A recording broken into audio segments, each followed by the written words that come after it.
Ok, minha gente, volta agora já com o vereador Leonardo, né? E a gente vai fazer um bate-papo com o vereador Leonardo sobre os últimos acontecimentos aqui em Teresópolis, o que está acontecendo na área da política, e ele, presidente da Câmara, né? Está conduzindo todo esse processo. Aliás, a Câmara que está conduzindo todo esse processo. Presidente, bom dia, muito obrigado. Bom dia, Hélio. Para mim é sempre um prazer tremendo estar aqui. Fique à vontade, pergunta que a gente está aqui para responder. Olha, você está muito acostumado com política, você já tem muito tempo nisso, você começou como assessor do... Lá atrás, meu tio Patola foi vereador, comecei com ele. Ah, você começou com Patola? Isso. Ah, eu pensei que você tivesse começado com Habib. Depois, foi bem depois. Depois ficou com Habib. E esse momento que a gente está vivendo, não terminou a era do ex-prefeito Jorge Mário? Que, pô, de Jorge Mário para cá, nada deu certo, cara. Hélio, são sucessivas opiniões e acontecimentos, Sim. né? O que eu posso te responder de uma outra maneira. A Câmara, desde Jorge Mário, é o único poder entre legislativo, executivo e judiciário que tem tomado as devidas medidas de acordo com a vontade e a insatisfação popular. Isso é verdade. A Câmara tem ali agido de acordo com o que o povo precisa, com o que o município precisa. Eu vejo dessa forma. Esse momento que a gente está vivendo aí, o prefeito separado da Câmara, não está havendo diálogo? Não, mas ele sempre foi separado. Aliás, desde quando eu sou vereador, 2017, os prefeitos sempre foram separados, né? A política, a imprensa, parte da imprensa, o em volta do poder é que faz esse colamento, mas sempre foi separado. Eu, se fosse prefeito, eu sou presidente da Câmara, eu queria era um vereador do meu lado. Eu sou presidente da Câmara desde 2018. Eu nunca almocei com um prefeito, nunca estive numa reunião particular dele. As minhas reuniões sempre foram institucionais. Então, desses 4 mandatos que eu vou aí de presidente da Câmara, eu não posso dizer que nunca tive relação de amizade com o prefeito, sempre foi institucional. Vamos lá, vamos falar um pouco sobre a água. Tá? O entreguismo da água, né? Falei tem isso 60 hoje. dias agora que fizeram o leilão, está caminhando para isso, e a gente vem como coluna de sustentação e combate a isso. E a firma já era para ter pago isso, mas ela não pagou porque sabe que tem coisa errada. Mas não assinou o contrato, não assinou, né? ainda, ela era para ter assinado no outro dia, mas eles sabem que fizeram um leilão no tapetão, obscuro, incongruente, desrespeitando a vontade do povo. Eu tenho certeza que nós vamos vencer essa batalha. Dia 31 de outubro agora tem uma audiência no Tribunal de Justiça para ser julgado um agravo da Câmara, que foi aqueles decretos legislativos que nós expedimos impedindo a licitação, mas que a Justiça em Teresópolis achou que deveria existir e suspenderam os nossos decretos. E isso está no Tribunal de Justiça, vai ser julgado agora dia 31 de outubro. E isso pode suspender, isso suspenderia a licitação? Sim, porque validando os decretos, a licitação está suspensa. Tá. E até agora a prefeitura não recebeu? Que eu saiba, não. Não foi feito o contrato. Porque o contrato ele tem que ser publicado, né? Ele só tem fé pública no momento em que ele aparece no Diário Oficial. Eu vou fazer... Até a edição de hoje ainda não apareceu. Pode ser que apareça numa edição extraordinária. Na sexta-feira eu falei que iria fazer hoje ou amanhã uma denúncia, mas o deputado André Corrêa se adiantou e acabou ele fazendo essa denúncia. Perfeito. Que eu já sabia que tinha uma dívida que ultrapassa os 100 milhões com a Unifelso. O doutor Luiz Eduardo havia me contado isso também. Isso. E eu recebi uma ligação da Unifelso, o coronel Luiz Fernando, o Carlos da Ótica, eles falaram comigo, o doutor Luiz Fernando até virá o programa. Bom, e aí eu não dei essa notícia completa na sexta-feira, que eu não tinha ainda ela toda, fiquei aguardando, mas depois ela acabou explodindo no final de semana. Ali são 100 milhões. Eu estou misturando os dois assuntos, tá? A água foi vendida por 300, mas estou botando em números redondos. A SEDAI tem direito, a SEDAI vai receber 200, que é uma dívida que o município passará a ter com a SEDAI. Sobram 100. Vamos fazer um caixa único. Nós tivemos 300 milhões de precatório, 200 milhões de SEDAI, se caso for vendida a água, e 100 milhões já a FES. São 600 milhões de reais. A bagatela da metade de 300. Acabou o dinheiro. Ainda deve a metade. Ainda está devendo mais terreno. O saldo negativo, se a água for vendida, são 200. Com mais 300 de precatório, 500. E mais 100 que devemos à FESO, hoje, aos grandes devedores, né, se a gente ainda for buscar os devedores médios e os devedores maiores, eu creio que a gente chega a R$1 bilhão. Explodiu o município? Quebrou? O orçamento para o próximo ano foi entregue à Prefeitura na ordem de R$1 bilhão. O déficit municipal é um orçamento inteiro. Não tem como ser diferente disso. Então, para o ano que vem, a Prefeitura já entra devendo? Não, ela estima arrecadar e fazer suas despesas na ordem de grandeza de R$1 bilhão. Eu entendo que o município, para ser positivo, da maneira como eles demonstram no portal de transparência, que é obscuro, da maneira como eles dizem, eu estou falando tudo da maneira como a gente ouve, eles teriam que ter 2 orçamentos para suportar tudo isso, para manter as despesas corriqueiras em dia e quitar quem lhe é devido. Agora vamos lá, isso paralelamente, a gente está no momento em que a cidade voltou a sofrer com buracos, a cidade está com uma saúde deficitária, a gente está com problemas de mobilidade urbana, sérios problemas de saúde de Teresópolis, há muitos anos, nunca deixou de ser deficitária. E hoje ela é mais agravada ainda. Porque quando a gente vê dever R$100 milhões a uma instituição como a FESO, que é patrimônio de Teresópolis, uma instituição genuinamente teresopolitana, é uma vergonha.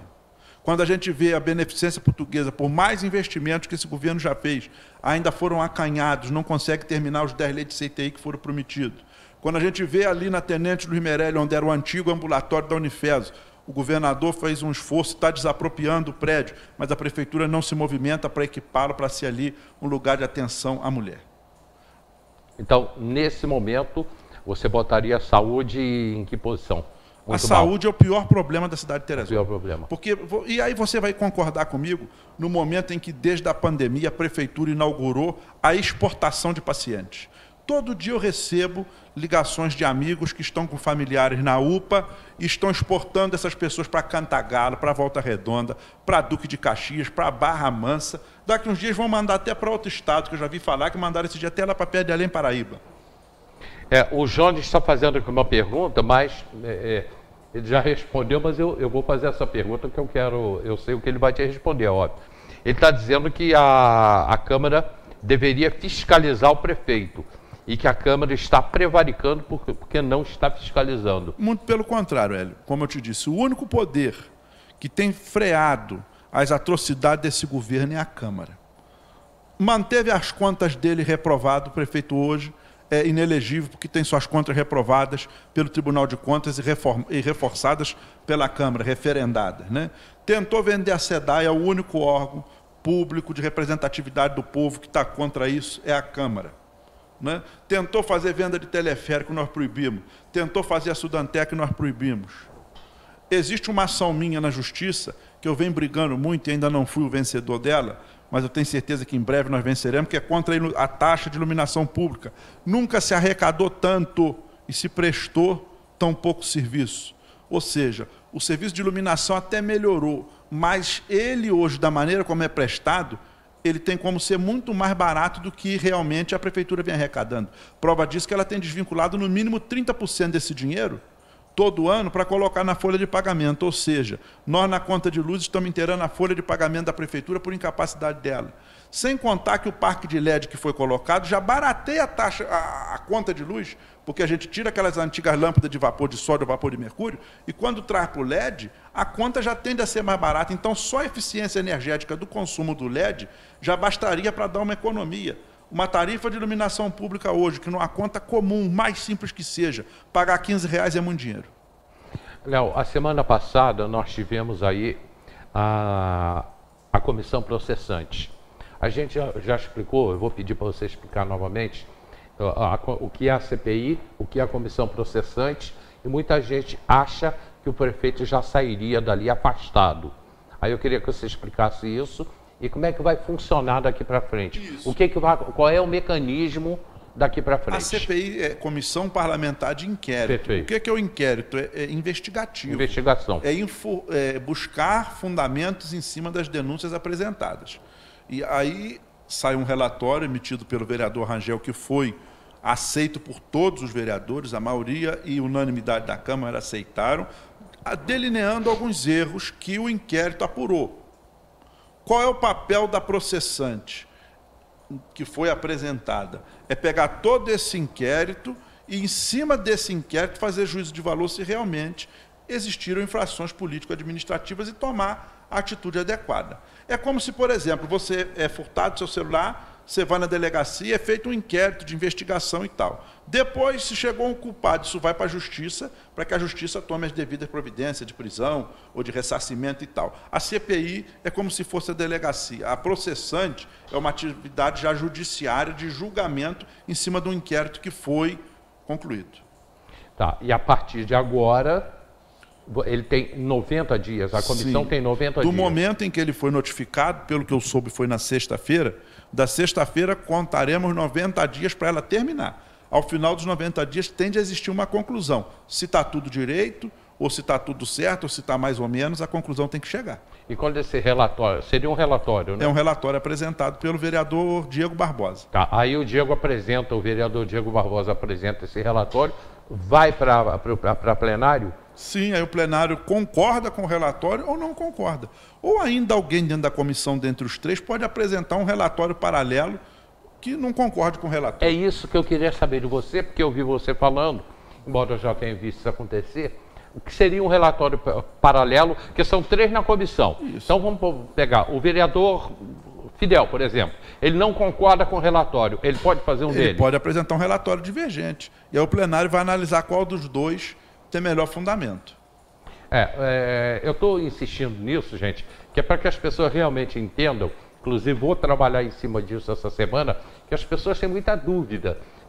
Eu vi gente falando, que eu vi na porta da Câmara, o prefeito hoje já sai daqui caçado. Não é assim que funciona. Não, não é assim, porque nós vivemos num Estado democrático de direito em que a pessoa tem o direito de se defender. Né? Não é porque um inquérito apontou que possam haver irregularidades que você vai tomar logo a atitude. A processante justamente é para isso, para que nos 90 dias um outro grupo, uma outra comissão se debruce em cima daquilo que uma outra comissão produziu, a primeira, e veja se aquilo tudo tem conclusão. Agora, eu vejo tudo isso, vereador, como um atraso para o município. Com eu certeza. Acho que para tudo. Sim. A própria máquina da prefeitura acaba parando com isso. Sim, mas isso tudo também, Hélio, é diploma legal que tem que ser apurado. Nós não podemos, de repente, sim, concordo, virar as costas para certas coisas por conta de um possível atraso. Né? A Câmara é um órgão independente, autônomo, ela trabalha, ela não atrapalha o funcionamento da prefeitura, pelo contrário, ela contribui e vai fazer o trabalho dela da maneira adequada. O que eu queria dizer é o seguinte, que é uma pena que essas coisas aconteçam, porque isso atrapalha todo o processo de andamento do município, que já vem mal, né? Sim, verdade, mas, infelizmente, nós temos que levar isso até a conclusão final. Agora não tem jeito, agora tem que ir até o final, né? A gente sabe como começa e não imagina como termina. Isso é que é o problema. Isso é que é o grave problema. Léo, agora o vereador, Léo, não o presidente mais. Vereador Léo, a gente está terminando o ano. Teus projetos daqui para frente. Teus do vereador. Sim, nós temos trabalhado muito. E, inclusive, a gente está fazendo um levantamento junto à assessoria para exigir da prefeitura voltar a pagar aquele benefício dos nossos amigos catadores, que com aquela tragédia que a prefeitura, por incompetência, deixou acontecer no lixão, que foi aquela fumaça que tomou conta de Teresópolis. Desde então, o lixão foi lacrado. E aquelas 89 famílias que estão ali pararam de receber seu benefício, pararam de trabalhar, pararam de contribuir. Na verdade, eles são as principais pessoas que ajudam sempre a cidade a dar um melhor destino à parte do lixo que é cabida, que passa pela mão deles. Hoje a prefeitura deixou essas pessoas à margem. Ok. Gente, o Facebook da TV saiu do ar, mas já voltou. Já está voltando aqui. E aí eu não vi se tinha alguma pergunta aqui para o vereador. Daqui a pouco entra, né?